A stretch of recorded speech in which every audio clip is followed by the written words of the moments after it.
નેત્રંગ તાલુકાના થવા ગામે ડોક્ટર બાબા સાહેબ આંબેડકરની જન્મજયંતિની ઉત્સાહભેર ઉજવણી કરવામાં આવી હતી. આંતરરાષ્ટ્રીય માનવ અધિકાર સુરક્ષા પરિષદ નવી દિલ્હી દ્વારા આયોજિત આ કાર્યક્રમમાં બંધારણના ઘડવૈયાને પુષ્પાંજલિ અર્પણ કરી તેમના વિચારોને જન સુધી પહોંચાડવાનો સંકલ્પ લેવાયો હતો.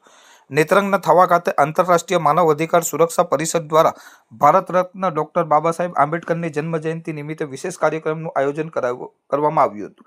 કાર્યક્રમની શરૂઆતમાં બાબા સાહેબના ફોટાને હાર પહેરાવી ભાવપૂર્વક પુષ્પાંજલિ અર્પણ કરવામાં આવી હતી.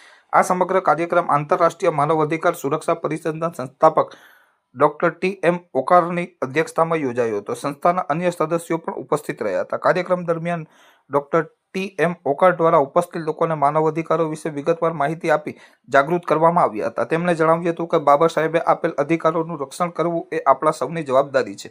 ડોક્ટર ટી.એમ. ઓકારે જણાવ્યું હતું કે આજે આપણે અહીં બાબા સાહેબની જન્મજયંતિ ઉજવવા એકઠા થયા છીએ. અમારો ઉદ્દેશ છે કે છેવાડાના માનવી સુધી તેના માનવ અધિકારોની જાણકારી પહોંચે અને દરેક વ્યક્તિ આત્મસન્માન સાથે જીવી શકે.